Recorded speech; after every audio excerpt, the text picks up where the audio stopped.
तो मित्रों, welcome to number one classes, जहां हम करते हैं नंबर वन पढ़ाई। पॉलिटी हम पढ़ रहे थे और आज हम पॉलिटी में आगे पढ़ेंगे। सेंटर स्टेट रिलेशन जितना हम पढ़ चुके थे उससे आगे हम पढ़ने वाले हैं। तो अब जो नई चीज़ आती है वो आती है पब्लिक सर्विस कमीशन, यानी कि लोक सेवा आयोग। लोक सेवा आयोग क्या होता है?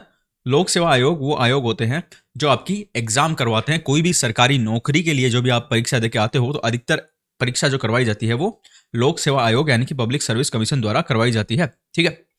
अब ये पब्लिक सर्विस कमीशन दो लेवल पे होते हैं। दो लेवल पे कैसे? देखो, पब्लिक सर्विस कमीशन पीएससी इसको शॉर्ट में बोलते हैं। ये दो लेवल पे होते हैं, एक तो सेंट्रल लेवल पे होता है और एक स्टेट लेवल पे होता है। सेंट्रल लेवल क्योंकि सेंटर एक ही होता है पूरे भारत का, तो सेंट्रल लेवल पे सिर्फ एक पब्लिक सर्विस कमीशन है, उसका नाम है यूपीएससी यानी कि यूनियन पब्लिक सर्विस कमीशन।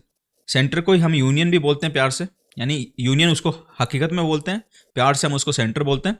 तो उसका जो पब्लिक सर्विस कमीशन है उसको बोलते हैं UPSC, union public service commission. State जो होती है, भारत में बहुत सारी स्टेट होती है, तो हर स्टेट का अपना एक पब्लिक सर्विस कमीशन होता है। कई स्टेट का ये भी हो सकता है कि दो स्टेट का एक प्लस एक, दो स्टेट का मिला के एक ही पब्लिक सर्विस कमीशन हो जो इन दोनों स्टेट की एग्जाम कराता हो। इसका काम कुछ ही नहीं है, बस सरकारी नौकरियां जो निकलती है उनके लिए भर्ती करवाना, एग्जाम करवाना, रिजल्ट निकालना और फिर कौन कौन पास हुआ उसकी लिस्ट निकालना, ये काम इनका होता है। स्टेट पब्लिक सर्विस कमीशन, जैसे कि मैं एग्जांपल दूं, पीएससी तो नॉर्मल नाम है, पीएससी का मतलब होता है पब्लिक सर्विस कमीशन। अभी क्योंकि ये स्टेट का है, यूनियन ने तो अपने आगे यू लगा लिया, यूनियन पब्लिक सर्विस कमीशन, यहाँ पे यू लग गया ना। स्टेट में क्या होगा कि जिस भी स्टेट का पब्लिक सर्विस कमीशन होगा वो अपना नाम आगे लगा लेगी। जैसे मैं राजस्थान की बात करूं तो राजस्थान ने आर लगाया हुआ है, तो वहां पे बोलते हैं RPSC, Rajasthan public service commission. वैसे बिहार पब्लिक सर्विस को क्या बोलेंगे? BPSC, Bihar public service commission. तो ऐसे हर स्टेट अपने पब्लिक सर्विस कमीशन के आगे अपना नाम लगा लेती है और इनका काम होता है परीक्षा करवाना। लेकिन हम ये नहीं पढ़ेंगे कि ये परीक्षा कैसे करवाते हैं, बल्कि हम ये पढ़ेंगे कि ये पब्लिक सर्विस कमीशन जो है, ये इनमें जो लोग नियुक्त होते हैं, इनमें जो क्या सिस्टम होता है, इनमें पब्लिक सर्विस कमीशन में कुछ मेंबर होते हैं और प्लस एक चेयरमैन होता है। चेयरमैन इनका हेड होता है और मेंबर सारे उसके साथ मिलकर काम करते हैं। वही निर्धारित करते हैं कि किस प्रकार से परीक्षाएं करवाई जाएगी, क्या सिस्टम होगा, क्या नहीं होगा, क्या प्रोसेस होगी, सब कुछ ये अपनी मीटिंग्स में निर्धारित करते हैं। तो यूपीएससी में भी मेंबर और चेयरमैन होते हैं और हर स्टेट पब्लिक सर्विस कमीशन में भी मेंबर और चेयरमैन होते हैं। तो ये मेंबर और चेयरमैन कैसे नियुक्त होते हैं, इनका अपॉइंटमेंट कैसे होता है, इनको कौन अपॉइंट करता है, इनको कौन हटा सकता है, और ये पब्लिक सर्विस कमीशन किस किस की एग्जाम करवाते हैं, ये सारी चीजें हम देखेंगे। कॉन्स्टिट्यूशन में जो लिखी हुई है उनके बारे में हम पढ़ेंगे। तो चलो पढ़ते हैं। देखो, public service commission. In the field of public service commission, the center-state relation are as follows. The chairman and the member of a state public service commission, though appointed by the governor of the state, can be removed only by the president. तो इसमें क्या बोल रहा है ये कि मैंने जो स्टेट पब्लिक सर्विस कमीशन के बारे में आपको बताया ना, जैसे राजस्थान का पब्लिक सर्विस कमीशन हो गया, तो अब इनके चेयरमैन और मेंबर, मैंने बताया हर पब्लिक सर्विस कमीशन में एक तो चेयरमैन होता है, कुछ मेंबर होते हैं। तो इनका अपॉइंटमेंट कौन करेगा? अगर मैं राजस्थान की बात करूं तो राजस्थान वाले का अपॉइंटमेंट राजस्थान का गवर्नर करेगा, है ना। गवर्नर, मैंने बताया हर स्टेट में गवर्नर होता है जो उस स्टेट का हेड होता है, यानी राज्य का हेड होता है। तो राजस्थान पब्लिक सर्विस कमीशन के मेंबर और चेयरमैन की अपॉइंटमेंट राजस्थान का गवर्नर करेगा। लेकिन बात ये नहीं है, बात ये है कि भाई अपॉइंटमेंट तो गवर्नर करेगा, अपॉइंटमेंट तो गवर्नर करेगा आरपीएससी के चेयरमैन या फिर मेंबर्स का। लेकिन अगर इन आरपीएससी के चेयरमैन और मेंबर को हटाना है, रिमूव करना है, तो ये रिमूव करने वाला काम गवर्नर नहीं कर सकता, ये रिमूव केवल प्रेसिडेंट कर सकता है। मतलब ये हो गया भैया कि इनको RPSC, Rajasthan state public service commission, यानी कि राज्य लोक सेवा आयोग। अब भाई राज्य लोक सेवा आयोग है तो ये काम राज्य में ही करता है। जैसे राजस्थान वाला है तो वो राजस्थान की एग्जाम कराएगा, वो बिहार की एग्जाम तो कराएगा नहीं, ना ही वो इसकी यूपीएससी की एग्जाम करवाएगा, नहीं, वो करवाएगा सिर्फ राजस्थान की एग्जाम। जैसे राजस्थान में राजस्थान एडमिनिस्ट्रेटिव सर्विस की एग्जाम होती है, टीचर्स की भर्ती होती है, ये सारी भर्तियां कौन कराएगा? आरपीएससी करवाएगा। तो अब राजस्थान वाला अगर आयोग है जो राजस्थान में भर्ती करवा रहा है, राजस्थान की एग्जाम की भर्ती करा रहा है, तो भाई वो उस आयोग के चेयरमैन को प्लस उसके जो आयोग के मेंबर्स है उनको किसको अपॉइंट करना चाहिए?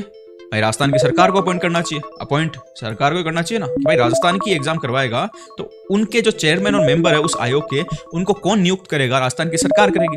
और सरकार कुछ भी काम करती है तो वो किसके नाम से करती है? गवर्नर के नाम से करती है। तो ठीक है, यहाँ पे तो ठीक काम है कि भाई अपॉइंटमेंट कौन कर रहा है? गवर्नर कर रहा है, राज्य का गवर्नर कर रहा है। लेकिन लेकिन लेकिन लेकिन इनको अगर हटाना होगा तो फिर राज्य सरकार नहीं हटा सकती, फिर गवर्नर नहीं हटा सकता, इनको हटाने का काम सिर्फ प्रेसिडेंट कर सकता है। तो यहाँ पे हटाने का कंट्रोल किसने ले लिया? सेंट्रल गवर्नमेंट ने अपने हाथ में ले लिया। नियुक्ति का अधिकार तो राज्य सरकार के पास है, गवर्नर कर सकता है नियुक्त जो भी स्टेट पब्लिक सर्विस कमीशन हो। और गवर्नर के बारे में और प्रेसिडेंट के बारे में मैंने एक बात और बताई थी कि ये जो भी काम करते हैं वो अपनी इच्छा से नहीं करते, कुछ कामों को छोड़ के अपनी इच्छा से काम नहीं करते ये, बल्कि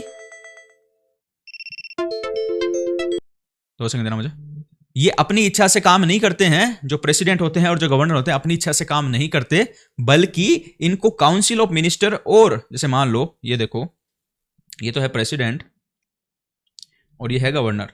संविधान में आपको बहुत जगह लिखा हुआ मिलेगा कि ये फलाना काम प्रेसिडेंट करेगा, फलाना काम गवर्नर करेगा। तो ऐसा मत समझना कि प्रेसिडेंट और गवर्नर अपनी इच्छा से करेगा, नहीं। प्रेसिडेंट कोई भी काम करेगा तो वो या तो प्रधानमंत्री प्लस उसके काउंसिल ऑफ मिनिस्टर यानी उसके मंत्रिमंडल उसको राय देंगे, उसको बोलेंगे ये काम करो, तभी वो करेगा, ठीक है। और गवर्नर कोई काम करेगा तो इसको चीफ मिनिस्टर प्लस उसका काउंसिल ऑफ मिनिस्टर ये राय देंगे, तभी जो है चीफ मिनिस्टर वो काम करेगा, अदरवाइज चीफ मिनिस्टर वो काम नहीं करेगा। समझ गए, ये गवर्नर वो काम नहीं करेगा। तो गवर्नर किसकी एडवाइस पे काम करता है? चीफ मिनिस्टर और काउंसिल ऑफ मिनिस्टर के। प्रेसिडेंट किसकी एडवाइस पे काम करता है? प्राइम मिनिस्टर और उसके काउंसिल ऑफ मिनिस्टर की। यानी अपनी इच्छा से नहीं करते। तो प्रेस जो अपना जो कॉन्स्टिट्यूशन है उसने लिख तो दिया कि भाई गवर्नर नियुक्ति करेगा, लेकिन गवर्नर नियुक्ति करेगा इसका मतलब यही होता है कि जो वहां का मुख्यमंत्री है उस राज्य का, वह जिसको बोलेगा उसी को गवर्नर नियुक्त करेगा। यानी मुख्यमंत्री अपने हिसाब से लोगों को यहाँ पे अपॉइंट करा सकता है, किसमें? स्टेट पब्लिक सर्विस कमीशन में। अच्छा जी, लेकिन इनको हटा मुख्यमंत्री अपने हिसाब से नहीं सकता, हटाएगा इसको सिर्फ और सिर्फ कौन? प्रेसिडेंट। और प्रेसिडेंट किसके हिसाब से काम करता है मित्रों? प्रेसिडेंट काम करता है किसके हिसाब से? प्राइम मिनिस्टर और उसकी काउंसिल ऑफ मिनिस्टर का। लेकिन यहाँ पे जो हटाने वाला प्रोसेस है उसका प्रोसेस थोड़ा सा अलग है। जब हम पूरा का पूरा डिटेल में जब हम पब्लिक सर्विस कमीशन पढ़ेंगे, आगे आएगा, तब हम देखेंगे किस प्रकार से इनको हटाया जा सकता है। जो मेंबर होते हैं पब्लिक सर्विस कमीशन के और चेयरमैन होते हैं, उनको हटाने का प्रोसेस क्या है और किन कारणों से उनको हटाया जा सकता है। लेकिन अभी सिर्फ ये बात ध्यान रखना है, क्योंकि इस पर बहुत सारे MCQ बनते हैं कि स्टेट पब्लिक सर्विस कमीशन के मेंबर्स की अपॉइंटमेंट तो करता है गवर्नर, लेकिन उनका रिमूवल, उनको हटा कौन सकता है? केवल और केवल प्रेसिडेंट यानी कि राष्ट्रपति, ठीक है। राज्यपाल और राष्ट्रपति, ये बात ध्यान रखना हमेशा। स्टेट वाले में समस्या है, सेंटर वाले में कोई समस्या नहीं होगी। क्यों नहीं होगी मैं बताता हूं। The Parliament can establish a Joint State Public Service Commission (JSPSC) for 2 or more states on the request of the state legislature concerned. The chairman and the member of the JSPSC are appointed by the president. अब क्या बोल रहे कि साहब, हर राज्य का अलग एक पब्लिक सर्विस कमीशन होता है, अधिकतर राज्य में अलग अलग है, ठीक है। लेकिन अगर 2 या 2 से ज्यादा राज्य, 2 या 2 से ज्यादा स्टेट ये चाहे कि भाई हम अपना अलग पब्लिक सर्विस कमीशन अगर बनाएंगे, तो हमें उसमें चेयरमैन रखने पड़ेंगे, मेंबर रखने पड़ेंगे, पूरा स्टाफ रखना पड़ेगा, खर्चा ज्यादा होगा, है ना। तो हम एक काम करते हैं, हम अपना अलग अलग नहीं बनाते हैं। 2 या 2 से ज्यादा स्टेट ये आपस में बैठ के बातचीत कर लेते हैं कि यार हम अलग अलग बनाएंगे, अलग अलग खर्चा करना पड़ेगा, ज्यादा तनख्वाह देनी पड़ेगी, ज्यादा सैलरी देनी पड़ेगी। तो हम एक काम करते हैं, हम मिलके एक ही अपना पब्लिक सर्विस कमीशन बना लेते हैं, जॉइंट पब्लिक सर्विस कमीशन बना लेते हैं। और फिर इसी में स्टाफ सेम होगा और मेंबर और चेयरमैन सेम होंगे, तनख्वाह कम देनी पड़ेगी, सैलरी कम देनी पड़ेगी, खर्चा कम होगा, और हमारे सबका एग्जाम वो खुद ही करा लेगा, है ना। वो एक पब्लिक सर्विस कमीशन ही हमारी एग्जाम भी करवा देगा। तो अगर ऐसे 2 या 2 से ज्यादा स्टेट मिलकर ये सोचते हैं कि हम एक ही बना लेते हैं अपना ताकि खर्चा कम हो, तो फिर वो क्या करेंगे? वो खुद फिर उनको अपॉइंट नहीं कर सकते। नॉर्मल जो स्टेट का पब्लिक सर्विस कमीशन होता है उसमें जो मेंबर अपॉइंट करने होते हैं वो तो गवर्नर करता है। कब करता है गवर्नर? जबकि उस स्टेट का ही वो पब्लिक सर्विस कमीशन हो, SPSC यानी राजस्थान का है, यानी कि राजस्थान का स्पेशल खुद ने अपना अलग बनाया है, तब तो गवर्नर अपॉइंट कर देगा। लेकिन यहां क्या हो रहा है? यहां पे 2 या उससे ज्यादा स्टेट मिलके अपना एक कॉमन पब्लिक सर्विस कमीशन बनाना चाहते हैं, है ना, जो उन सभी स्टेट की एग्जाम कराएगा जो जो इसको मिलके बनाना चाहते हैं।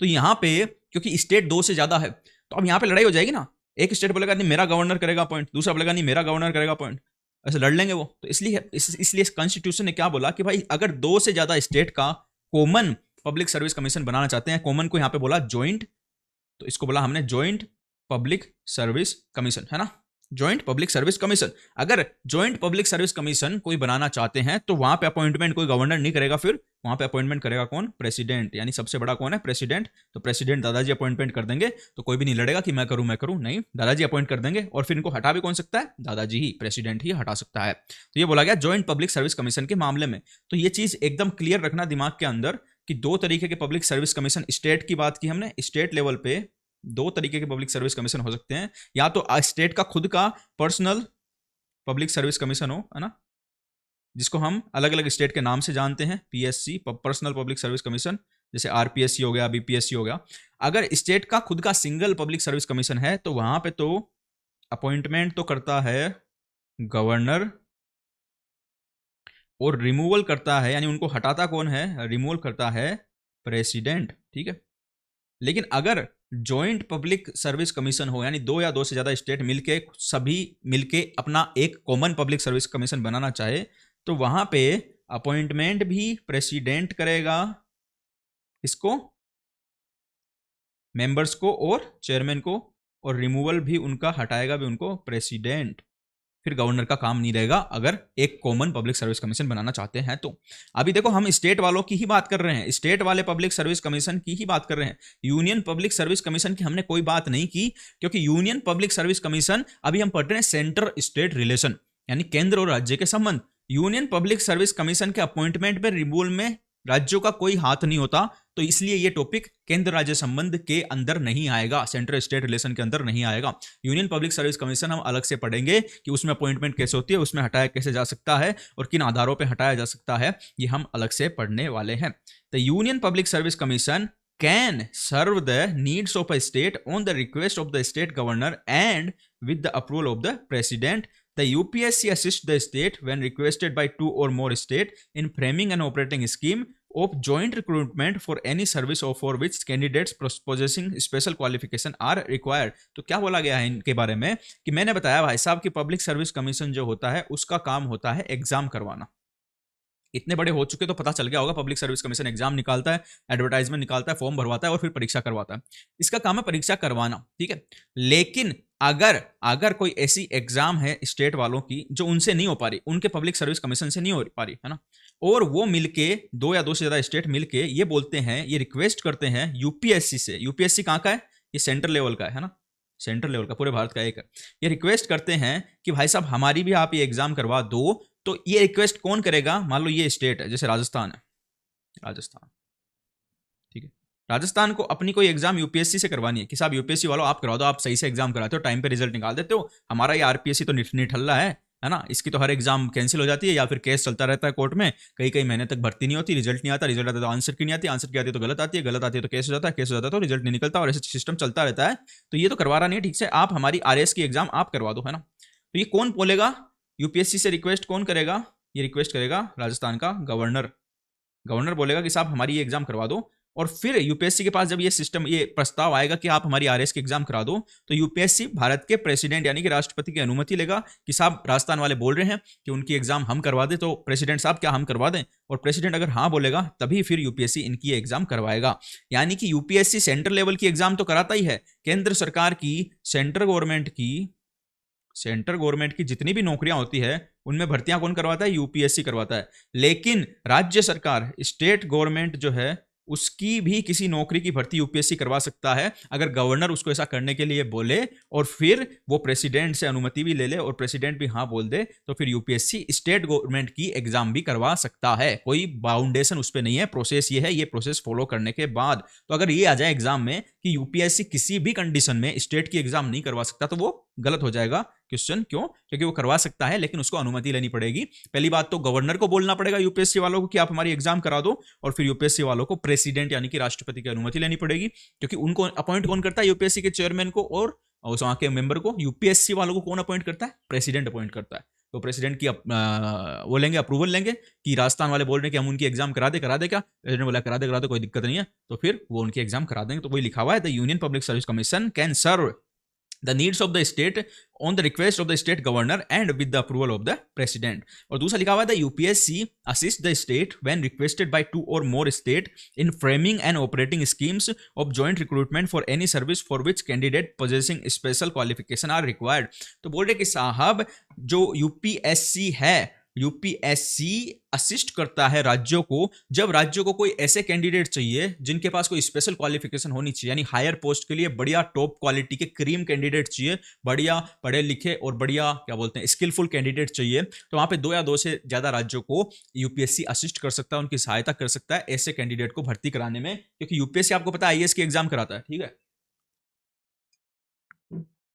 और आईएएस की एग्जाम पूरे भारत में प्रसिद्ध है इसके लिए कि भाई आईएएस जो होते हैं वही टॉप के सारे अधिकारी बनते हैं, तो यूपीएससी की एक रेपुटेशन है जो कि थोड़े दिन पहले तक तो थी, लेकिन अभी जो है वो खत्म हो गई धीरे धीरे, क्योंकि फर्जीवाड़े से लोग आईएएस जैसे बन गए। ये न्यूज आई तो पता चला कि यूपीएससी में फर्जीवाड़ा हो सकता है, तो अभी रेपुटेशन थोड़ी दांव पे लग गई है, लेकिन पहले बहुत रेपुटेशन थी। तो इसलिए बोला गया है कि जहां पे भी बढ़िया अधिकारी चाहिए, बड़े पढ़े लिखे और बढ़िया स्पेशल क्वालिफिकेशन वाले अधिकारी चाहिए, तो वहां पे यूपीएससी स्टेट को असिस्ट कर सकता है, उनकी सहायता कर सकता है ऐसे लोग ढूंढने में। अच्छा जी, तो ये हो गई हमारी public service commission. Public service commission में हमने कुछ नहीं पढ़ा, सेंट्रल स्टेट रिलेशन में हमने सिर्फ 3 चीज पढ़ी। पहली चीज ये पढ़ी कि स्टेट पब्लिक सर्विस कमीशन में जो मेंबर होंगे और चेयरमैन होगा, उनका अपॉइंटमेंट तो गवर्नर करेगा, लेकिन उनको हटाएगा कौन? प्रेसिडेंट ऑफ इंडिया यानी भारत का राष्ट्रपति।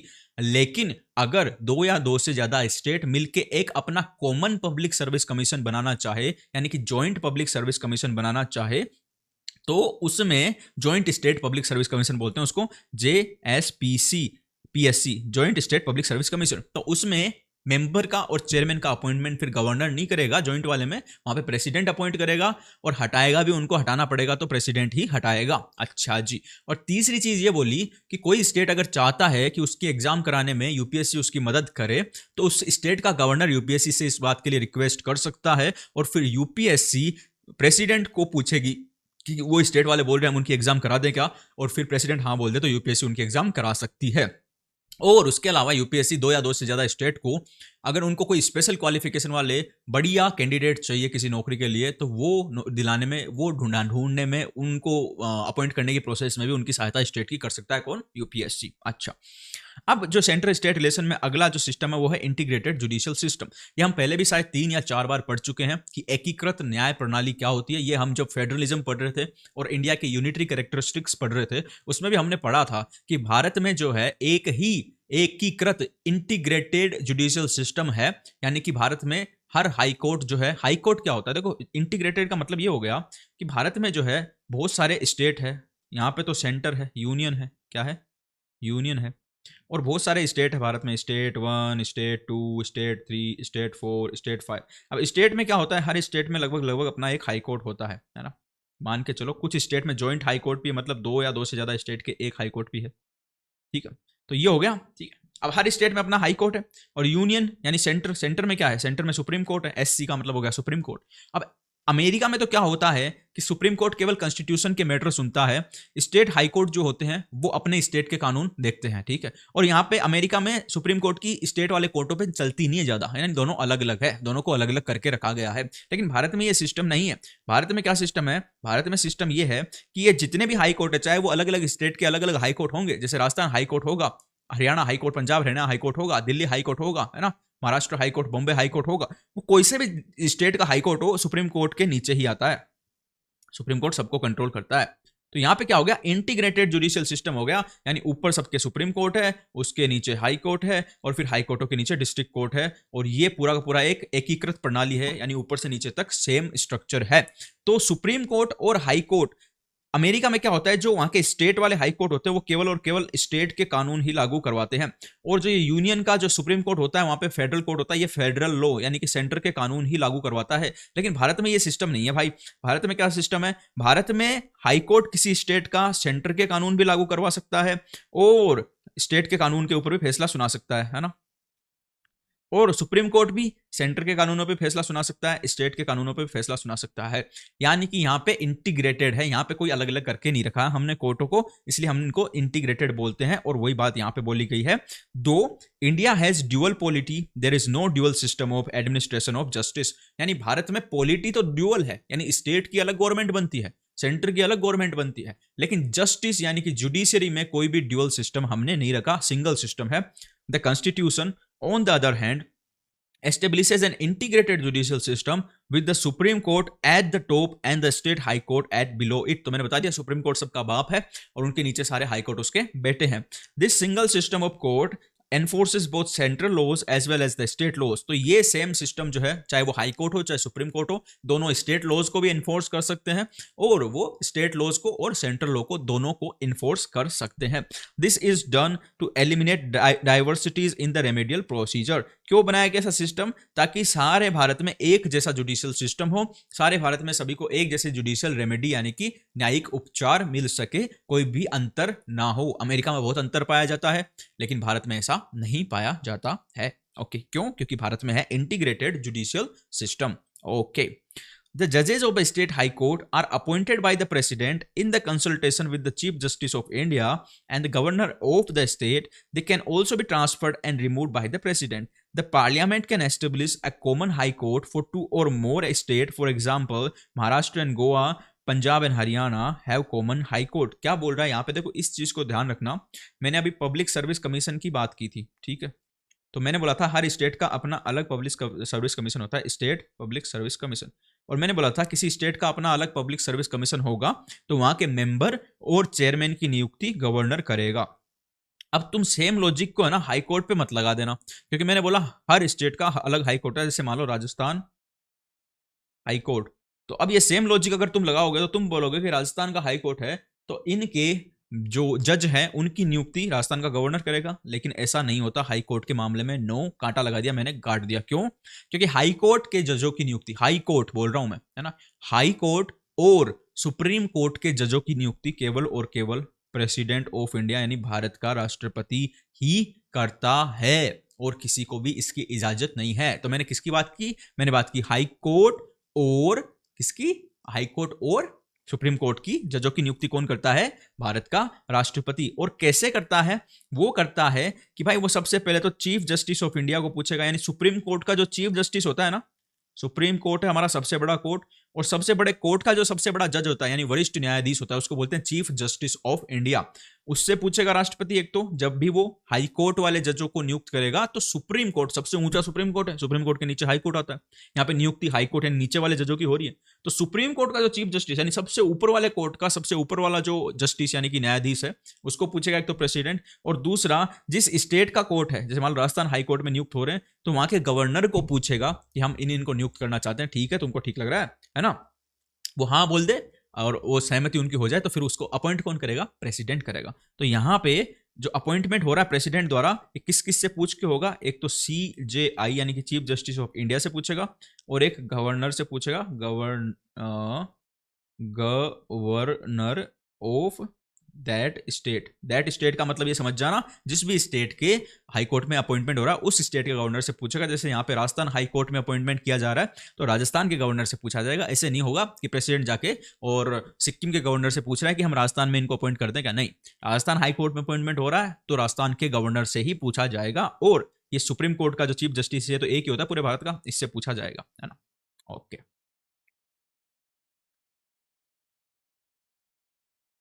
और इसमें लिखा हुआ है कि साहब जो जज होते हैं ना हाई कोर्ट के उनको अपॉइंट भी प्रेसिडेंट करता है। और देखो ये बात ध्यान रखना हमेशा, जिस आदमी को जो अपॉइंट करता है ना, जिस आदमी को कोई भी, ये तो हाई कोर्ट और आरपीएससी यूपीएससी की हमने बातें पढ़ी, कोई भी सरकारी संस्था में जो अपॉइंट करता है ना लोगों को, उससे नीचे की पोस्ट वाला कभी उनको हटा नहीं सकता।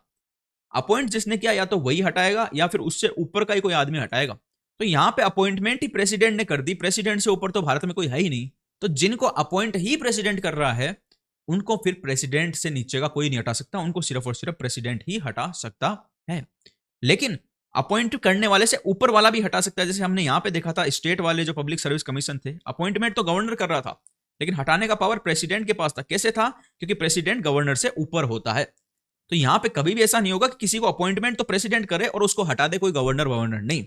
जो अपॉइंट करता है हटाने का अधिकार उसको या फिर उससे ऊपर की पोस्ट वाले किसी को होता है, नीचे की पोस्ट वाले को नहीं होता। ये हमेशा कॉमन रूल है, ध्यान रखना इसको। Okay, the parliament can establish, तो बताया मैंने पार्लियामेंट संसद किन्हीं दो स्टेट का एक कॉमन हाई कोर्ट भी बना सकती है। जैसे पंजाब और हरियाणा का एक कॉमन हाई कोर्ट है, महाराष्ट्र और गोवा का एक कॉमन हाई कोर्ट है। यानी महाराष्ट्र का केस हो चाहे गोवा का केस हो वो कॉमन हाई कोर्ट ही सुनेगा, पंजाब का केस हो या हरियाणा का केस हो वो कॉमन हाई कोर्ट ही उन केसों की सुनवाई करने वाला है। अच्छा, तो ये हाई कोर्ट का हमने समझ लिया सिस्टम, ज्यादा कुछ है नहीं, सिंपल था एकदम। ये हम वही चीजें पढ़ रहे हैं जहां पे सेंटर और स्टेट के रिलेशन आते हैं, यानी सेंटर और स्टेट में कहीं टकराव हो सकता है या फिर और कोई बात हो सकती है, वही चीजें हम पढ़ रहे हैं। ठीक है, ये चीजें आगे भी आएगी, हाई कोर्ट आगे आएंगे, सुप्रीम कोर्ट आगे आएंगे, पूरे डिटेल में हम पढ़ेंगे कि कैसे सुप्रीम कोर्ट के जजों की नियुक्ति की जा सकती है, उनको हटाया कैसे जा सकता है, उनको हटाने का प्रोसेस क्या होगा, वो सारी हम डिटेल में पढ़ेंगे। लेकिन अभी हम उनको सेंटर स्टेट रिलेशन के नजरिए से पढ़ रहे हैं तो उतना ही अपना नजरिया हमको सीमित रखना है, डिटेल में इनको हम आगे पढ़ेंगे, टेंशन लेने की कोई दरकार है नहीं। अब बात करते हैं मित्रों रिलेशन ड्यूरिंग इमरजेंसी, लेकिन उससे पहले मैं पीऊंगा थोड़ा सा पानी। हम्म रिलेशन ड्यूरिंग इमरजेंसी का मतलब क्या होता है कि भाई नॉर्मली तो जो रिलेशन होते हैं वो हम पढ़ते आ रहे हैं कि स्टेट लिस्ट पे स्टेट कानून बना सकता है, सेंट्रल यूनियन लिस्ट पे यूनियन गवर्नमेंट कानून बना सकती है, एग्जीक्यूटिव पावर किसके पास होती है वो भी हमने पढ़ लिया कि यूनियन लिस्ट पे एग्जीक्यूटिव पावर जो है वो यूनियन गवर्नमेंट के पास होती है, स्टेट लिस्ट में किसके पास होती है, स्टेट गवर्नमेंट के पास होती है, और कॉन्करेंट लिस्ट में executive power normally state government के पास होती है। फिर हमने ये भी पढ़ा था कि वो आपस में जो है एक दूसरे को अपनी एग्जीक्यूटिव पावर ट्रांसफर भी कर सकते हैं, ठीक है, कि भाई मेरा काम तू कर दे, मेरा काम तू कर दे, ये भी हो सकता है। उसके बाद में हमने पब्लिक सर्विस कमीशन पढ़ा। उसके बाद में हमने हाई कोर्ट के बारे में पढ़ा कि हाई कोर्ट, स्टेट वाले हाई कोर्ट के जजों की अपॉइंटमेंट कौन करेगा, कैसे करेगा। अब हम पढ़ रहे हैं, ये तो नॉर्मल टाइम के कानून थे कि नॉर्मल टाइम पे ऐसा होगा, लेकिन अगर देश में आपातकाल लगा हो, देश में इमरजेंसी लगी हो, तो फिर दोनों के संबंध कैसे होंगे, स्टेट के और सेंटर के संबंध कैसे होंगे। स्टेट को, सेंटर को आप बड़ा भाई और छोटा भाई मान सकते हो। तो बड़ा भाई आपातकाल क्या होता है कि भाई कोई इमरजेंसी लग गई है, इमरजेंसी आ गई देश में, यानी घर में कभी भी इमरजेंसी आ जाती है, तो फिर किसकी चलती है, बताओ मेरे को। छोटों की चलती है क्या? नहीं। उस इमरजेंसी से बाहर निकलने के लिए, उस आपात स्थिति से बाहर निकलने के लिए बड़ों की चलती है, छोटों की नहीं चलती। घर में ये सिस्टम होता है तो देश में भी यही सिस्टम किया गया है। क्या सिस्टम किया गया है कि इनमें जो हम नीचे प्रोविजन पढ़ेंगे, पढ़े बिना मैं आपको ये बता सकता हूं और आप भी पढ़े बिना ये समझ सकते हो कि जब भी देश में आपातकाल लगा यानी इमरजेंसी लगी हुई है, तो उस केस में सेंट्रल गवर्नमेंट की चलेगी, क्योंकि सेंट्रल गवर्नमेंट बड़ा भाई है। उस देश में हमको पूरे देश में एक आदमी का कंट्रोल चाहिए ताकि वो जल्दी से जल्दी उस इमरजेंसी सिचुएशन से देश को बाहर निकाल सके। और इमरजेंसी जो लगती है, जो कि हम आगे पढ़ेंगे, जो भी मैं चीजें यहां पढ़ा रहा हूं वो डिटेल में उनका अलग से चैप्टर है, अलग से टॉपिक है। तो इमरजेंसी केवल और केवल 3 ग्राउंड्स पे लग सकती है, 3 आधारों पे पूरे देश में राष्ट्रपति द्वारा इमरजेंसी यानी कि आपातकाल घोषित किया जा सकता है। इमरजेंसी को हमेशा राष्ट्रपति ही घोषित करता है। कौन से वो 3 आधार है? उन 3 आधारों का मतलब है कि या तो भारत किसी देश के साथ में युद्ध शुरू हो गया हो भारत का किसी और देश के साथ, जैसा हमारा पाकिस्तान के साथ मान लो, या चीन के साथ मान लो, कभी युद्ध शुरू हो जाए तो देश में आपातकाल यानी कि इमरजेंसी घोषित कर दी जाएगी। दूसरी कंडीशन क्या है कि या किसी दूसरे देश ने भारत पे हमला कर दिया हो। देखो, हमले में और युद्ध में फर्क क्या होता है? हमला तो, युद्ध तो तब बोलते जब प्रेसिडेंट ये घोषणा करे स्पेशल कि इस देश के साथ अब भारत ने युद्ध स्टार्ट कर दिया है, ये घोषणा करता है प्रेसिडेंट, तो उसके बाद युद्ध माना जाता है। लेकिन मान लो प्रेसिडेंट ने घोषणा नहीं किया अभी तक, लेकिन वो देश हम पे हमला कर रहा है, तो उसको हम बोलेंगे एक्सटर्नल एग्रेशन। देखो, समझो बातों को, बातें बड़ी है। इमरजेंसी जो होती है, इमरजेंसी यानी आपातकाल, ये 3 आधारों पे लगाया जा सकता है। पहला आधार है वॉर, किसी देश के साथ वॉर में है भारत यानी कि युद्ध में है, और युद्ध तभी माना जाता है जब प्रेसिडेंट यानी कि राष्ट्रपति इसकी डिक्लेरेशन कर दे, यानी कि राष्ट्रपति घोषणा कर दे युद्ध की, तभी उसको युद्ध माना जाएगा। लेकिन अगर ये राष्ट्रपति ने घोषणा नहीं की, तो फिर अगर कोई दूसरा देश हम पे हमला किया जा रहा है बार बार, तो उसको हम बोलेंगे एक्सटर्नल एग्रेशन। ठीक है, एक्सटर्नल एग्रेशन का मतलब कि भारत से बाहर का कोई देश हम पे हमला कर रहा है, हम पे बार बार बम गिरा रहा है, लेकिन युद्ध की घोषणा अभी तक हमने नहीं की है, तो उस दशा में भी आपातकाल लगाया जा सकता है। और तीसरा जो कंडीशन है वो है आर्म्ड रिबेलियन, यानी कि हथियारबंद विद्रोह। ये दो जो कंडीशन है तो बाहर के लोगों से संबंधित है, पहली और दूसरी, यानी इसमें हमारे देश के लोग शामिल नहीं है बल्कि दूसरे देश के लोग शामिल है जो भारत को तोड़ना चाहते हैं, भारत पे कब्जा करना चाहते हैं। लेकिन तीसरा जो है ना, ये तीसरी जो कंडीशन है, यहां पे भारत के लोगों के बारे में बात की जा रही है कि भारत के अंदर रहने वाले भारत के लोग ही भारत सरकार के खिलाफ विद्रोह कर दे, वो भी हथियार लेके। स्पेशल चीज समझना, हथियार लेके अगर विद्रोह करेंगे तो केवल और केवल इन 3 कंडीशन में ही भारत में आपातकाल यानी कि इमरजेंसी लगाई जा सकती है। इसके अलावा किसी कंडीशन में भारत में आपातकाल नहीं लगाया जा सकता। अब आप समझ रहे हो कि ये 3 कंडीशन कितनी सीरियस कंडीशन है कि यहां पे भारत पे हमला हो रहा है। भारत अपनी जो सोवरेनिटी है वो खोने को, हो सकता है खो दे, हो सकता है दूसरे देश भारत पे कब्जा कर ले, हो सकता है वो भारत के लोगों को मार दे। तो इतना खतरा अगर है, तो क्या इस खतरे में ऐसा सही नहीं होगा कि एक बड़े भाई को सारी जिम्मेदारी दी जाए कि आप देखो, जो भी करना हो, जैसे भी करना हो, कोई आप पे बाउंडेशन नहीं है, कोई आप पे लिमिट नहीं है, कोई स्टेट लिस्ट कुछ नहीं है, आपके जो मन में आए ना वो करो, लेकिन इस चीज को बंद कराओ। कोई दूसरा देश हम पे हमला करा तो उसको कूट के भगाओ। और कोई अगर अंदर, भारत के अंदर ही लोगों ने हथियार लेके विद्रोह चालू कर दिया, जैसे कि जो इंदिरा गांधी के टाइम पे हुआ था, तो उसमें आप क्या करो, इनको खत्म करो। और भारत में शांति स्थापित करो, आपको फुल पावर है, ऐसा कॉन्स्टिट्यूशन में प्रोविजन दिया हुआ है। उसी को हम बोलते हैं इमरजेंसी। इमरजेंसी घोषित करने का मतलब यही है कि बड़े भाई यानी कि सेंट्रल गवर्नमेंट को फुल पावर मिल जाती है, फिर वो जो चाहे वो कर सकता है, स्टेट गवर्नमेंट से ज्यादा पूछने की जरूरत नहीं है। तो इसी इमरजेंसी के टाइम पे इनके रिश्ते कैसे बन जाते हैं, उस रिश्तों के बारे में हम देखेंगे। ये रिश्ता क्या कहलाता है वो हम देखने वाले हैं। चलो, during the operation of national emergency under article 352, तो इमरजेंसी का आर्टिकल कौन सा है? 352, आर्टिकल नंबर 352 किससे जुड़ा हुआ है? नेशनल इमरजेंसी से। तो जब नेशनल इमरजेंसी लगी रहेगी देश में, आर्टिकल 352 के अंतर्गत, the centre becomes entitled to give executive direction to state on any matter. Thus, the state governments are brought under the complete control of the center, though they are not suspended. तो क्या बोल रहा है कि जब emergency लगी हुई रहेगी आर्टिकल 352 के तहत, तो सेंट्रल गवर्नमेंट किसी भी स्टेट गवर्नमेंट को किसी भी टॉपिक पे एग्जीक्यूटिव डायरेक्शन दे सकती है। जब हमने एग्जीक्यूटिव पावर का जो बंटवारा है उसके बारे में पढ़ा था, तो हमने ये पढ़ा था कि यूनियन गवर्नमेंट की एग्जीक्यूटिव पावर यूनियन लिस्ट की होती है नॉर्मली, लेकिन इमरजेंसी के टाइम पे यूनियन गवर्नमेंट ना सिर्फ यूनियन लिस्ट के मुद्दों पे एग्जीक्यूटिव पावर रख सकती है, बल्कि स्टेट लिस्ट के मुद्दों पे भी अपने एग्जीक्यूटिव ऑर्डर दे सकती है, और जो कॉन्करेंट लिस्ट है उसके मुद्दों पे भी अपने एग्जीक्यूटिव पावर काम में ले सकती है, उसको स्पेशल पावर मिल जाते हैं। दूसरे नंबर का, ये तो हमने बात की कौन सी? नेशनल इमरजेंसी की। नेशनल इमरजेंसी काय में लिखी हुई है? आर्टिकल नंबर 352 में। अब जो दूसरी चीज है, when the president rule is imposed in a state under article 356। देखो, मैंने बताया था एक बार पहले की, अगर क्लासेस देखते आ रहे हो तो पता होगा कि प्रेसिडेंट रूल का मतलब होता है कि किसी स्टेट की गवर्नमेंट ज्यादा नाटक कर रही होती है, या तो संविधान के हिसाब से काम नहीं कर रही होती है, या वो चाहते हैं कि हम भारत से तोड़ के भारत से अलग हो जाएं, या फिर कोई भी गलत काम कर रही होती है, तो वहां पे प्रेसिडेंट क्या करता है? उस स्टेट की सरकार को हटा के खुद का वहां पे रूल चालू कर देता है। जब मन में आए तभी ऐसा प्रेसिडेंट कर सकता है। आर्टिकल 356 में इसके बारे में पूरी प्रोसेस लिखी हुई है, जो कि हम डिटेल में पढ़ने वाले हैं। अभी हम सिर्फ उसको सरसरी नजरों से देख रहे हैं। तो जब प्रेसिडेंट रूल 356 के अंतर्गत किसी स्टेट में एस्टेब्लिश किया जाता है, तो उसको बोलते हैं एक तरीके से, क्या बोलते हैं उसको? हम बोलते हैं स्टेट इमरजेंसी। हालांकि उसका नाम संविधान में कहीं पे भी स्टेट इमरजेंसी नहीं लिखा हुआ है, लेकिन उसको संविधान में प्रेसिडेंट रूल के नाम से कहा गया है। तो the president can assume to himself the function of the state government and powers vested in the governor और any other executive authority of the state. तो देखो, प्रेसिडेंट रूल में और नेशनल इमरजेंसी में फर्क क्या है? प्रेसिडेंट रूल और नेशनल इमरजेंसी दोनों में फर्क हम समझ लेते हैं। ये नेशनल इमरजेंसी हो गई और ये हो गया प्रेसिडेंट रूल। यहां पे देखो वर्ड है नेशनल, तो यहां पे क्या होता है? पूरे भारत में जो सेंट्रल गवर्नमेंट है वो सबसे ज्यादा पावरफुल हो जाती है। वो किसी भी लिस्ट पे किसी भी तरीके का एग्जीक्यूटिव ऑर्डर किसी भी स्टेट की गवर्नमेंट को दे सकती है, पूरे भारत की किसी भी स्टेट की गवर्नमेंट को, है ना।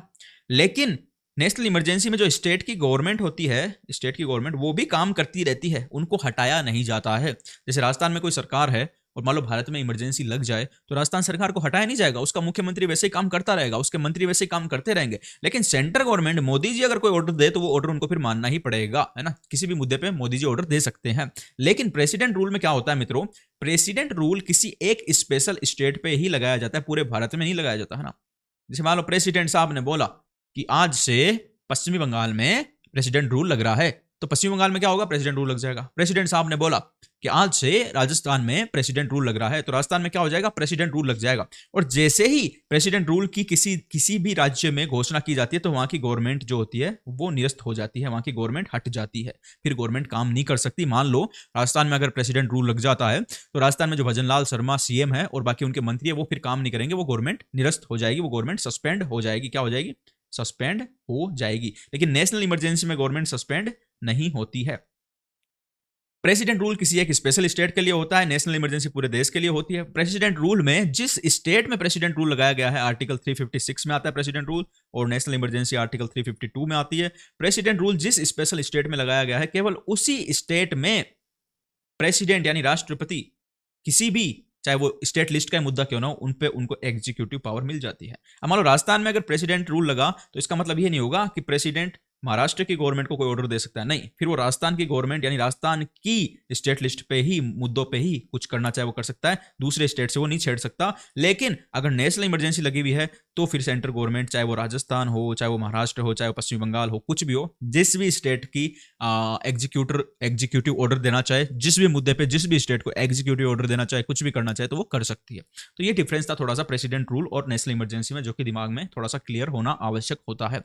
आर्टिकल नंबर 352 नेशनल इमरजेंसी से संबंधित है और आर्टिकल नंबर 356 प्रेसिडेंट रूल से संबंधित है। इनको याद करना, क्योंकि छोटी छोटी टुच्ची एग्जामों में सीधे आर्टिकल पूछ लेते हैं और बढ़िया फोकट का एक नंबर मिल जाता है। अच्छा, तीसरे नंबर का पढ़ते हैं, during the operation of financial emergency. तो देखो 3 टाइप की इमरजेंसी की बात की गई। 352 नेशनल इमरजेंसी, 356 स्टेट इमरजेंसी बोलते हैं इसको नॉर्मली लोग प्यार से, लेकिन इसका नाम है प्रेसिडेंट रूल 356 में, और एक 360 है, इसका नाम है फाइनेंशियल इमरजेंसी। तो मैं जब भी पूछूं कि नेशनल इमरजेंसी किस आर्टिकल में लिखी हुई है, तो तुमको सीधा सीधा समझ में आना चाहिए नेशनल इमरजेंसी यानी सबसे भारी वाली इमरजेंसी, जो कि आर्टिकल 352 में लिखी हुई है, जो केवल 3 आधारों पर लगाई जा सकती है, यानी कि वॉर, एक्सटर्नल एग्रेशन और आर्म्ड रिबेलियन। तो इसकी बात हो रही है 352 में। जब मैं बात करूं स्टेट इमरजेंसी की, तो उसको बोलते हैं प्रेसिडेंट रूल। कॉन्स्टिट्यूशन में उसको प्रेसिडेंट रूल, राष्ट्रपति शासन के रूप में लिखा गया है, और वो आती है 356 यानी आर्टिकल 356 में। लेकिन जब मैं बात करूं वित्तीय आपातकाल की यानी फाइनेंशियल इमरजेंसी की, तो भाई ये आती है आर्टिकल नंबर 360 में। नेशनल इमरजेंसी में भी स्टेट की गवर्नमेंट सस्पेंड नहीं होती और फाइनेंशियल इमरजेंसी में भी स्टेट की गवर्नमेंट सस्पेंड नहीं होती। केवल और केवल प्रेसिडेंट रूल के टाइम पे ही स्टेट की यानी राज्य की सरकार को निलंबित यानी सस्पेंड कर दिया जाता है। During the operation of the financial emergency under Article 360, the center can direct the state to observe canons of financial propriety and can give other necessary direction, including the reduction of the salaries of the person serving the state. तो देखो ये क्या होता है, जब financial emergency तभी लगती है जब देश बहुत भयंकर रूप की कड़की में चल रहा हो। कड़की मतलब पैसा नहीं है भाई साहब, पैसे वाले सारे खजाने खाली हो चुके हैं, तनख्वाह देने का पैसा नहीं है, सैलरी देने का पैसा नहीं है, जितने भी कर्मचारी नियुक्त कर लिए कोई के लिए देने के तक का पैसा नहीं है, तो कोई काम तो कहां से करवाएंगे? पैसे तनख्वाह ही नहीं दे सक रहे भाई, सैलरी नहीं दे सक रहे लोगों को हम। तो वहां पे क्या होता है, फिर सेंट्रल गवर्नमेंट जो है वो स्टेट गवर्नमेंट पे भी नजर रखती है, उनको बोलती है कि भाई फालतू का खर्चा मत करो। जैसे हमारे घर में भी कभी मान लो किसी के घर में तंगी हो जाती है, पैसे नहीं रहते ज्यादा, तो वहां पे माँ बाप क्या बोलते हैं, बड़े लोग क्या बोलते हैं, भाई फालतू खर्चा मत करो, और फालतू खर्चा करने भी नहीं देते। कोई बोले मेरे को तो आईफोन चाहिए, तो आईफोन नहीं, उसको एक चाटा जरूर पड़ जाता है कि तेरे को अभी दिलाता है आईफोन, ये ले, एक आईफोन इस गाल पे और एक आईफोन इस गाल पे। तो फिर वो समझ जाता है कि हमारे घर में जो है फाइनेंशियल इमरजेंसी लगी हुई है। उसी तरीके से देश में अगर फाइनेंशियल इमरजेंसी लगेगी तो वो 360 आर्टिकल नंबर 360 में लगेगी, और यहाँ पे सेंट्रल गवर्नमेंट जो है वो बोल सकती है सारी स्टेट्स को कि भाई फालतू का खर्चा मत करो, और वो जो खर्चा कर रहे हैं उन पे रोक भी लगा सकती है अगर सेंट्रल गवर्नमेंट को ये लगता है, केंद्र सरकार को ये लगता है कि स्टेट गवर्नमेंट फालतू का खर्चा कर रही है। तो फाइनेंशियल इमरजेंसी क्या होती है, सिर्फ और सिर्फ फालतू का खर्चा रुकवाने के लिए। और हमको जान के खुशी होगी कि भारत में, हमारे देश भारत में फाइनेंशियल इमरजेंसी 360 के अंतर्गत एक बार भी नहीं लगाई गई है। नेशनल इमरजेंसी एक बार लगी है सिर्फ, और ये वाली जो है ना स्टेट में प्रेसिडेंट रूल, ये तो पता नहीं कितनी बार, ये तो 100 से ऊपर जा चुका है ना, सेंचुरी मार चुके हैं इसमें तो हम। तो ये वाला एक बार भी नहीं लगा है 360 वाला। 352 वाला नेशनल इमरजेंसी एक बार लग चुकी है इंदिरा गांधी गवर्नमेंट के टाइम पे, एक बार नहीं लगी, ये ज्यादा बार लगी, शायद 4 बार लग चुके। एक तो इंदिरा गांधी गवर्नमेंट वैसे लगाई थी। 2 सेकंड देना मुझे, मैं तुमको बता देता हूं एग्जैक्ट नंबर, हाउ मैनी, 4 बार लग चुकी है मेरे ख्याल से, many times. जेंसी imposed in India, exact number ये बदलेगा नहीं, ये नॉर्मल नंबर है। 3 टाइम लगी भाई, 4 बार नहीं लगी, 3 टाइम लगी है, ठीक है। एक बार तो लगी थी भारत और चाइना का युद्ध हुआ था उस टाइम पे, और दूसरा लगी थी 1971 में, ठीक है, और उसके बाद में लगी थी 1975 से लेकर 1977 में। एक बार तो भारत चाइना के युद्ध में यानी इंडिया और चाइना के जब वॉर हुआ था उस टाइम पे, इंडिया चाइना वॉर के टाइम पे लगी थी फर्स्ट टाइम नेशनल इमरजेंसी, जो कि फर्स्ट इमरजेंसी थी। दूसरी लगी थी इंडिया पाकिस्तान वॉर के टाइम पे, और तीसरी जो लगी थी वो लगी थी इंटरनल डिस्टर्बेंस के नाम पे, है ना। मैंने बताया 3 टाइप से लग सकती है, वॉर, एक्सटर्नल एग्रेशन और आर्म्ड रिबेलियन। इंटरनल डिस्टर्बेंस पहले हुआ करता था, लेकिन वो इंटरनल डिस्टर्बेंस शब्द को गलत तरीके से काम में लेके इंदिरा गांधी ने गलत तरीके से भारत में आपातकाल लगा दिया था, ताकि वो अपने राजनीतिक विरोधियों को जेल में डाल सके और अपनी प्रधानमंत्री की कुर्सी बचा सके। तो उसके बाद क्योंकि इमरजेंसी के पावर्स को गलत तरीके से काम में लिया गया था, तो उसके बाद संविधान को संशोधन किया गया था। लास्ट जो इमरजेंसी 75 से 77 के बीच में 75 यानी 1975 से लेके 1977 के बीच में जो इमरजेंसी लगी थी, उसके बाद संविधान को संशोधन किया गया और इस बात को इंश्योर किया गया कि आगे कोई भी प्रधानमंत्री इमरजेंसी के प्रावधानों का गलत उपयोग करके अपना खुद का हित यानी अपने बेनिफिट के लिए देश को इमरजेंसी में ना झोंक दे। तो इसीलिए फिर 3 चीजें लिखी गई कि सिर्फ इन 3 मुद्दों पे ही इमरजेंसी लगाई जा सकती है, इनके अलावा किसी बात पे इमरजेंसी देश में नहीं लगाई जाएगी, जो मैं 3 मुद्दे आपको बता दिए। अच्छा, और प्रोविजन देखते हैं हम, और हमारा कितना बड़ा और बच रहा है ये। ठीक है ठीक है ठीक है ठीक है ठीक है ठीक है ठीक है ठीक है, ओ भाई साहब बहुत लंबा। चलो अदर प्रोविजन और देखते हैं हम, अदर प्रोविजन क्या दिए हुए हैं जो सेंट्रल स्टेट रिलेशन से जुड़े हुए हैं। The Constitution contains the following other provision which enables the center to exercise control over the state administration. तो ये यहाँ पे देखो बात यही रहेगी, सेंट्रल स्टेट रिलेशन का जब भी मैं बात कर रहा हूँ, जैसे मान लो मेरे और तुम्हारे रिलेशन की मैं बात करता हूँ, तो मेरे तुम्हारे रिलेशन में, समझ रहे हो, मेरे तुम्हारे रिलेशन में क्या आएगा, क्या आएगा, मैं मेरे जो काम कर रहा हूँ खुद अलग से, है ना, जो मुझे करने हैं, वो तुम्हारे मेरे रिलेशन में नहीं आएंगे। तुम जो तुम्हारे डेली के काम कर रहे हो, जो तुम्हें करने, वो भी तुम्हारे मेरे रिलेशन में नहीं आएंगे।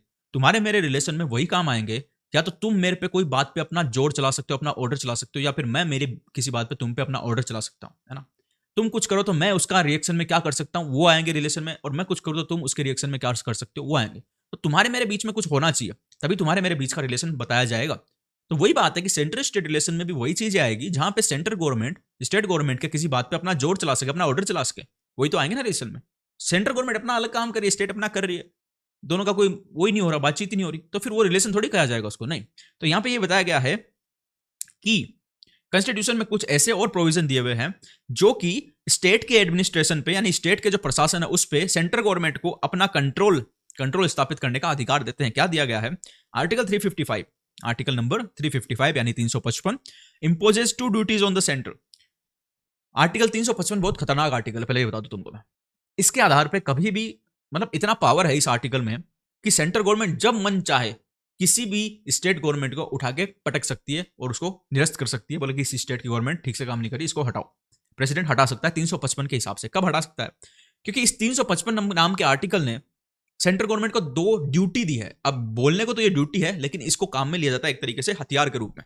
क्या ड्यूटी दी है, पहली, to protect the every state against the external aggression and internal disturbance, है ना। दूसरा, to ensure that the government of every state is carried on in accordance with the provision of the constitution। अब देखो ये दूसरे वाला तो बहुत खतरनाक है भाई, क्योंकि इसमें साफ साफ कुछ नहीं लिखा। इसमें क्या लिखा है कि ये इंश्योर करो कि किसी भी स्टेट की गवर्नमेंट कॉन्स्टिट्यूशन के प्रोविजन के हिसाब से चल रही है। मित्रों, कौन से प्रोविजन, कहां के प्रोविजन, कौन कौन से प्रोविजन की ये बात कर रहे हैं, कुछ नहीं बताया। तो 2 चीजों की ड्यूटी होगी सेंट्रल गवर्नमेंट की कि भाई कोई भी स्टेट है ना, उसको एक तो बाहरी आक्रमण से बचाओ। जैसे मान लो फॉर एग्जांपल, मैं एग्जांपल बताता हूं, पहली कंडीशन देख रहे हैं और पहली कंडीशन का मैं एग्जांपल बता रहा हूं। ये ए वाली जो है ना, इस पे ध्यान टिकाना थोड़ा सा। राजस्थान है, राजस्थान बॉर्डर पे, बिल्कुल है बॉर्डर पे, जम्मू कश्मीर बॉर्डर पे है ना। और राजस्थान में तो इतना नहीं होता, लेकिन जम्मू कश्मीर में बहुत ज्यादा पाकिस्तान वाले हमला करते रहते हैं।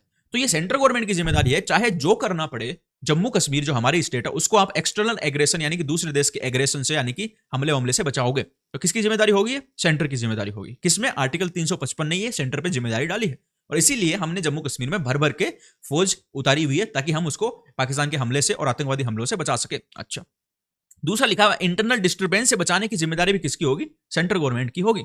मान लो किसी स्टेट में दंगे हो जाते हैं, दंगे, है ना, जैसे गुजरात में दंगे हुए थे, तो वहां पे गुजरात दंगों के टाइम पे गुजरात गवर्नमेंट की तो है, गुजरात गवर्नमेंट की तो थी रिस्पॉन्सिबिलिटी कि उन दंगों को रुकवाए, लेकिन सेंट्रल गवर्नमेंट की भी रिस्पॉन्सिबिलिटी आर्टिकल 355 के हिसाब से हो जाती है कि आप चाहे जो करना पड़े वो करो, लेकिन इन दंगों को, इंटरनल डिस्टर्बेंस को आप रुकवाओ। ठीक है, जो करना पड़े वो करो। तो इससे बहुत ज्यादा पावर सेंट्रल गवर्नमेंट को मिल जाती है, उस स्टेट गवर्नमेंट को हटाने तक की पावर मिल जाती है। दूसरा, to ensure that government of every state is carried on in accordance with the provision of the constitution. दूसरी रिस्पॉन्सिबिलिटी सेंट्रल गवर्नमेंट को आर्टिकल 355 ने ये दी। आर्टिकल 355 ने सिर्फ 2 रिस्पॉन्सिबिलिटी दी है, और उसमें इतना भरभर के पावर दे दिया सेंट्रल गवर्नमेंट को कि तुम्हें क्या बताऊं मैं। दूसरी रिस्पॉन्सिबिलिटी ये दी कि भाई आप ये इंश्योर करोगे, आप ये श्योर करोगे कि भाई साहब हर स्टेट गवर्नमेंट जो है ना, हर स्टेट की गवर्नमेंट संविधान के हिसाब से काम कर रही है। अगर आपको लगे कि नहीं ये स्टेट गवर्नमेंट संविधान के हिसाब से काम नहीं कर रही, तो आप उसको उठा के पटक सकते हो और उसको हटा सकते हो पूरी गवर्नमेंट को। तो क्या कहा आर्टिकल 355 ने, पहला तो ये कहा कि भाई किसी भी स्टेट को बचाएगा सेंटर, किससे बचाएगा, एक्सटर्नल एग्रेशन से बचाएगा यानी बाहरी आक्रमण से बचाएगा, और दूसरा इंटरनल डिस्टर्बेंस यानी कि अंदर उसके कुछ दंगा वंगा होता है तो उससे बचाएगा। और दूसरा ये बोला कि सेंटर ये भी ध्यान रखेगा कि भारत देश की हर राज्य की हर सरकार भारत के संविधान के हिसाब से ही काम करे, संविधान के खिलाफ जाके काम ना करने लग जाए। ऐसा ना हो कि किसी देश, किसी राज्य की सरकार, किसी राज्य का मुख्यमंत्री भारत से खिलाफत करने लग जाए, भारत से विद्रोह करने लग जाए, अंदर ही अंदर ये साजिश रचने लग जाए कि हमारे राज्य को तो भारत से हटाएंगे और पाकिस्तान में मिलाएंगे, या फिर भारत से हटाएंगे किसी और में मिलाएंगे। ऐसा अगर वो करने लग जाए तो इसका मतलब वो एंटी कॉन्स्टिट्यूशनल काम कर रहा है, गैर संवैधानिक, संविधान के विरोध में काम कर रहा है। और अगर कोई राज्य सरकार संविधान के विरोध में काम कर रही है, if any state government is working against the constitution, तो उसको केंद्र सरकार हटा सकती है। Then the central government can remove that state government under article 355। Okay, दूसरे की बात करते हैं। The government of a state is appointed by the president. The governor of the state is appointed by the president. He holds office during the pleasure of the president. In addition to the constitutional head of the state, the governor acts as an agent of the center in the state. He submits periodical reports to the center about the administrative affair of the state. तो मैंने बताया था कि भाई देखो, हमारे भारत में जो स्ट्रक्चर है वो स्ट्रक्चर इस तरीके से है कि पूरे भारत की अगर मैं बात करूं, जो कि मैं पीले कलर में लिख रहा हूं, तो पूरे भारत का हेड होता है प्रेसिडेंट, और प्रेसिडेंट के नीचे होती है हमारी सेंट्रल गवर्नमेंट। सेंट्रल गवर्नमेंट में कौन कौन हो गया? प्रधानमंत्री हो गया और उसके मंत्री हो गए, ठीक है। हेड कौन होता है? प्रेसिडेंट। और अगर मैं स्टेट की बात करूं तो स्टेट में हेड कौन होता है? गवर्नर।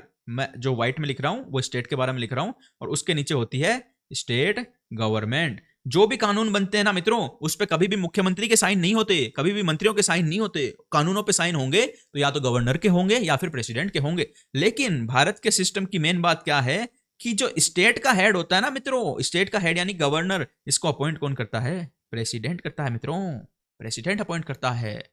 और प्रेसिडेंट जब चाहे उसको हटा भी सकता है। और ये गवर्नर इस स्टेट में हेड तो ही है, यानी कानून सारे इसकी साइन से बनेंगे इस स्टेट में। जैसे ये राजस्थान है, स्टेट मान लो, राजस्थान ही बताऊंगा ना मैं, तो किसी और स्टेट के बारे में बोलने की अभी मेरी वो है नहीं, चिढ़ जाएंगे लोग। तो भाई ये राजस्थान स्टेट है, तो इस राजस्थान स्टेट का जो टॉप का सबसे हेड है गवर्नर, उसको अपॉइंट कौन कर रहा है? प्रेसिडेंट अपॉइंट कर रहा है। तो भाई राजस्थान स्टेट की गवर्नमेंट पे किसका कंट्रोल हो गया? एक तरीके से प्रेसिडेंट का हो गया ना, क्योंकि गवर्नर जब तक साइन नहीं करेगा तब तक कोई कानून नहीं बन सकता। और स्टेट गवर्नमेंट चलती है कानूनों के हिसाब से। स्टेट गवर्नमेंट में ऐसे थोड़ी है कि भाई मुख्यमंत्री जीत के आ गया तो वो बोलेगा कि भाई अब ऐसे काम होंगे तो वैसे काम होंगे। नहीं, कानून बनाना पड़ेगा, कानून पास करवाना पड़ेगा, गवर्नर के साइन कराने पड़ेंगे, उसके बाद कानून पास होगा, फिर ही तो वो पॉलिसी लागू होगी। तो गवर्नर अगर साइन नहीं करे तो पॉलिसी लागू नहीं होगी। तो गवर्नर को अपॉइंट कौन कर रहा है?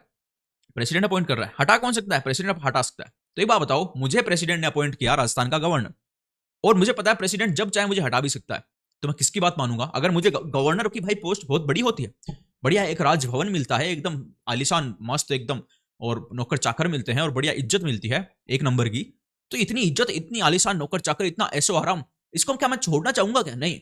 और मुझे पता है कि प्रेसिडेंट जब चाहे मुझे हटा सकता है। जैसे हटाया, मुझे सारे आलिशान नौकर चाकर और सब छोड़ने पड़ेंगे। तो मैं किसकी बात मानूंगा मित्रों? मैं प्रेसिडेंट की बात मानूंगा या नहीं मानूंगा? बिल्कुल मानूंगा भाई, मुझे पता है वो हटा सकता है, उसकी सटकी तो मेरी अटकी, तो फिर भाई मैं उसकी बात मानूंगा। तो इसीलिए गवर्नर ना सिर्फ इस स्टेट के हेड के रूप में काम करता है, बल्कि वो प्रेसिडेंट के यानी भारत के राष्ट्रपति के एजेंट के रूप में भी काम करता है। गवर्नर ऑफिशियली भारत के राष्ट्रपति के एजेंट के रूप में काम करता है, और ये गवर्नर इस स्टेट में जो काम हो रहे हैं उनकी एक रिपोर्ट बना के राष्ट्रपति को भेजता है कि भाई देखो हमारी स्टेट ऐसी चल रही है। ये सिस्टम क्यों बनाया गया? ताकि भारत में इतनी सारी स्टेट है, कौन सी स्टेट क्या काम कर रही है किसी को नहीं पता चलता। हो सकता है भारत विरोधी काम भी कर रहे हो सकता है ऐसे काम भी कर रहे हो जो संविधान के खिलाफ हो। तो गवर्नर रेगुलरली रिपोर्ट भेजता रहता है प्रेसिडेंट को। तो प्रेसिडेंट बैठा ऊपर, भारत का राष्ट्रपति तो एक ही है, पूरे सेंट्रल गवर्नमेंट का हेड कौन है? प्रेसिडेंट। तो प्रेसिडेंट के पास जब रिपोर्ट आती रहेगी तो प्रेसिडेंट को पता चलता रहेगा कि अलग अलग राज्य में क्या खिचड़ी पकड़ी है। तो अगर कोई गलत खिचड़ी पकड़ी होगी तो उस खिचड़ी को पकने से पहले ही वो उतार देंगे हांडी को नीचे और हांडी को फोड़ देंगे। समझ रहे हो? हांडी फोड़ देंगे। तो ये सिस्टम है भाई साहब। कौन गवर्नर को नियुक्त करता है? प्रेसिडेंट करता है। क्यों करता है वो तुम समझ गए होंगे। और फिर गवर्नर क्या करता है? रिपोर्ट भेजता है किसकी? सेंटर को। Administrative affair of the state की, स्टेट में क्या खिचड़ियां पकड़ी है, एडमिनिस्ट्रेटिव अफेयर कैसे चल रहे हैं, उसकी रिपोर्ट भेजता है सेंटर को। कौन भेजता है? गवर्नर। क्यों भेजता है? क्योंकि वो प्रेसिडेंट का क्या होता है? एजेंट। एजेंट होता है सेंटर का। प्रेसिडेंट का मतलब सेंटर का एजेंट होता है, सेंट्रल गवर्नमेंट का एजेंट होता है स्टेट में। और ये अंग्रेजों के टाइम से चल रहा है सिस्टम। तीसरे नंबर का, द स्टेट इलेक्शन कमिश्नर दो appointed by the governor of the state can be removed only by the president. तो जिस प्रकार से मित्रों, जिस प्रकार से हमने पीएससी की बात की थी, पब्लिक सर्विस कमीशन की बात की थी, पब्लिक सर्विस कमीशन की बात की थी कि इसका चेयरमैन और इसके जो मेंबर होते हैं इनका अपॉइंटमेंट तो मित्रों गवर्नर कर देता है, लेकिन रिमूवल का अधिकार गवर्नर के पास में नहीं है। तो रिमूवल कौन करता है? रिमूवल करते हैं दादाजी। कौन? प्रेसिडेंट। तो इसी प्रकार से, जिस प्रकार से हमने स्टेट पब्लिक सर्विस कमीशन, जैसे कि नॉर्मली मैं राजस्थान पब्लिक सर्विस कमीशन लिखूं की बात हमने पढ़ी थी, उसी तरीके से राजस्थान में एक इलेक्शन कमिश्नर भी होता है। इलेक्शन कमिश्नर, जब हम इलेक्शन पढ़ेंगे तब ढंग से देखेंगे। अभी तो ये समझ लो कि राजस्थान का इलेक्शन कमिश्नर है, तो इसको अपॉइंट कौन करेगा? अपॉइंट कौन करेगा? अपॉइंट करेगा इसको गवर्नर। लेकिन रिमूवल यानी हटाने की पावर किसके पास होगी? तो हटाने की पावर गवर्नर के पास क्या होगी क्या मित्रों? बिल्कुल नहीं होगी। कांटा लगा देता हूं बड़ा वाला, कांटा लगा हाय लगा, आजा राजा आजा राजा, आ गया। चलो, रिमूवल कौन करेगा? रिमूवल करेगा प्रेसिडेंट यानी कि भारत का राष्ट्रपति। तो यहां पे भी किसको पावर देगी रिमूवल की? प्रेसिडेंट को। तो देखो, रिमूवल की पावर बहुत बड़ी होती है, अपॉइंटमेंट वाली पावर इतनी बड़ी नहीं होती, रिमूवल की पावर ज्यादा बड़ी होती है। क्योंकि मेरे को किसी ने अपॉइंट कर दिया राजस्थान का इलेक्शन कमिश्नर, कर दिया भाई साहब एक बार, मेरे को पता है कि गवर्नर अपॉइंट करेगा। कौन करेगा अपॉइंट? गवर्नर। और गवर्नर अपने काम किसकी सलाह पे करता है? काउंसिल ऑफ मिनिस्टर यानी राजस्थान गवर्नमेंट की सलाह पे, राजस्थान गवर्नमेंट। तो एक बार तो मैं राजस्थान गवर्नमेंट के बहुत तेल लगाऊंगा, अरे भाई अपॉइंट करा दो, अपॉइंट करा दो, अरे मेरे को करा दो, मैं आपके तेल लगा रहा हूँ, देखो तेल लगा रहा हूँ, बढ़िया तरीके सरसों का तेल लगा रहा हूँ। तो ये देखे, हाँ ये आदमी ठीक है यार, ये अपना अपनी बात सुनता है, राजस्थान गवर्नमेंट ने सोचा अपनी बात सुनता है, तो इन्होंने गवर्नर को बोला कि चलो इस आदमी को कर दो आप अपॉइंट इलेक्शन कमीशन, और मुझे अपॉइंट कर दिया। एक बार मैं इलेक्शन कमीशन बना भाई साहब, कमिश्नर बना। अब मेरे को पता है कि भाई साहब मेरे को अब ये सरकार वाले तो हटवा नहीं सकते है ना, मेरे को सिर्फ प्रेसिडेंट हटा सकता है, और प्रेसिडेंट ऐसे हटाएगा नहीं। अब मैं मेरे हिसाब से काम करूंगा, अब मैं राजस्थान गवर्नमेंट के नाक में दम कर सकता हूं चाहे, है ना, कह रहा है क्या कर रहे हो, ऐसा काम नहीं करोगे, वो नहीं करोगे, ये नहीं करोगे, वो नहीं करोगे। मैं कितना भी उनके नाक पे दम कर दूं, वो मेरे को हटा नहीं सकते, वो मुझसे परेशान हो जाएंगे। लेकिन वो हटा मेरे को सिर्फ प्रेसिडेंट सकता है। तो भाई हटाने की पावर बहुत जबरदस्त है ना। अगर गवर्नमेंट, राजस्थान गवर्नमेंट को ये पावर दी जाती, तो मैं जैसे उनके हिसाब से काम नहीं करूंगा, वो मेरे को हटा देंगे, तो मेरे को तो उनके चमचा बन के रहना पड़ेगा। अब राजस्थान इलेक्शन कमीशन क्या करता है? ये भाई राजस्थान में चुनाव कराएगा, किसके? पंचायती राज के। पंचायती राज यानी पंचायत, नगर पालिका, इनके चुनाव कराएगा। तो अगर मान लो मैं राजस्थान में, मैं इलेक्शन कमीशन बन गया और मैं राजस्थान में चुनाव करा रहा हूं, और मुझे राजस्थान गवर्नमेंट ही हटा सकती है, तो फिर वो तो मेरे को अपने हिसाब से किसी को भी कुछ भी करवा सकती है ना। चुनाव ठीक से नहीं कराने देंगे वो, फिर मेरे को चुनाव में धांधली भी करवा सकते हैं राजस्थान गवर्नमेंट वाले, ऐसे बोल रहा हूं मैं, नॉर्मल एग्जांपल समझना। तो इसीलिए स्टेट गवर्नमेंट को नियुक्ति की तो पावर दी गई है, हटाने की पावर नहीं दी गई भाई साहब, ताकि ये ठीक से काम कर सके, अपना ईमानदारी से काम कर सके, और कोई भी इस पे प्रेशर नहीं डाल सके हटाने का, क्योंकि हटाएगा तो प्रेसिडेंट, और प्रेसिडेंट ऐसे हटाएगा नहीं। प्रेसिडेंट को पता है कि भाई ये ईमानदारी से काम कर रहा है, तो भाई ठीक है, फिर करता रहे, कोई दिक्कत नहीं। तो ये हो गया सिस्टम। और भाई एक्स्ट्रा कॉन्स्टिट्यूशनल डिवाइसेस जो हम पढ़ेंगे वो आगे पढ़ेंगे, बड़ा भाई साहब मजेदार है ये सेंट्रल स्टेट रिलेशन। इसमें देखो मेरे को टाइम इसलिए लग रहा है क्योंकि मैं तुम्हें आगे सारी चीजों की भी थोड़ी थोड़ी झलक देता चल रहा हूँ। ना सिर्फ हम सेंट्रल स्टेट रिलेशन में जो टॉपिक आ रहे हैं वो पढ़ रहे, बल्कि उन टॉपिकों के बारे में मैं तुमको, जैसे इमरजेंसी है तो इमरजेंसी के बारे में बता दिया मैंने, और जैसे मैंने ये बताया कि भाई इलेक्शन कमिश्नर को और पब्लिक सर्विस कमीशन जो है स्टेट वाले, उनको, उनके मेंबर और चेयरमैन को क्यों नहीं हटा सकता गवर्नर, प्रेसिडेंट को ये पावर क्यों देगी, तो उसका भी मैंने तुम्हें बैकग्राउंड क्लियर किया। तो ऐसे बैकग्राउंड क्लियर करने में थोड़ा टाइम लगता है, but I think that I should keep this way of teaching only. And my dear friends, see you in the next video. यहाँ पे ऊपर नंबर 1 लिखा हुआ है और नीचे सब्सक्राइब बटन दिया हुआ है, अगर नहीं दबाया अभी तक तो इतना बड़ा पाप मत करो, उसको दबा दो जल्दी से, लाइक भी दबा देना। और उधर पूरी प्लेलिस्ट आ रही है तुम्हारे लिए, देखो मैं कितना करता हूँ, उधर पूरी प्लेलिस्ट आ रही है, उस प्लेलिस्ट पे क्लिक करके सारी की सारी वीडियोस देख सकते हो पॉलिटी की, जो मैंने अभी तक बना दी है और आगे जो मैं बनाऊंगा। Thank you very much for watching the video. रात में देख रहे हो तब तो बहुत बढ़िया बात है, गुड नाइट, और दिन में देख रहे हो तो have a good day, bye bye.